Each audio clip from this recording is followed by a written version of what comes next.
मयूरभंज बड़ खबर आसी गोरु महिषाणी थाना अंतर्गत कुलीशिला विदेशी मद दुकान में गुलिकांडर खबर आसी दुकान मालिक सब्यसाची महांती मद दुकान में समय तीन जन दुर्वृत्त बाइक रे आसीथिले एवं बंधुक देखाई टंका एवं मद मागिथिले और दुकान मालिक न देबारु तांका उपरकू 2 राउंड से गुली भी चलैथिले पर घटनास्थल दुर्वृत्त फेरार हो जाते दुकान मालिक को रायरंगपुर मेडिकल में प्राथमिक चिकित्सा कराई बारिपदा सदर मेडिकल को पठा जायछि। पुलिस घटनास्थल में पहुंची तदंत चलाई। रायरंगपुर आम सहयोगी जशवंत बारिक आम सहित फोनलाइन अच्छा। जशवंत, ये तीन दुर्वृत्त किए थे? स्थानीय अंचल बोध हुए थे भल भाव जना से दुकान बाबद बोध हुए से पूर्व प्रस्तुतिर सहित आसते ना एमाने बाहर किए आसी बाबद किसी सूचना सेमती मिलला कि?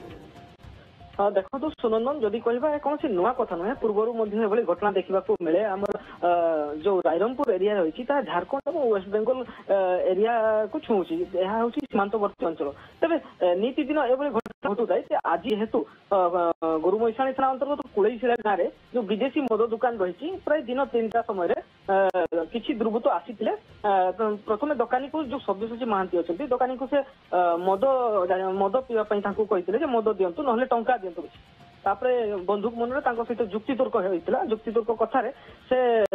बंदूक देखाई गुली माड़ करते तेरे बर्तमान पर्यंत कारण अस्पष्ट रही कौ लोक मैंने किंतु जहाँ प्रत्यक्षदर्शी कहते सूचना अनुसार आम जहाँ शुणुलु से कौन हिंदी भाषा भी किसी कथबार्ता होते हुए तो बोध हुए झारखंड सीमांतवर्ती अंचल लोक थी पारती आउ कि आम स्थानीय अंचल लोक थी पारती पुलिस तदखना जारी रखी कौ कारण रही पूर्वत शत्रुता को लेकिन घटना घटी ना कौ कारण घटना घटी एपर्यंत कारण स्पष्ट रही किसी जना पड़े नहीं आ सब्यसाची महतो को जिते गुलीमाड़ होती संगे संगे से तड़ित करते स्थानीय लोक मैंने रायरंगपुर बड़ मेडिकल प्रथम प्राथमिक चिकित्सा कराई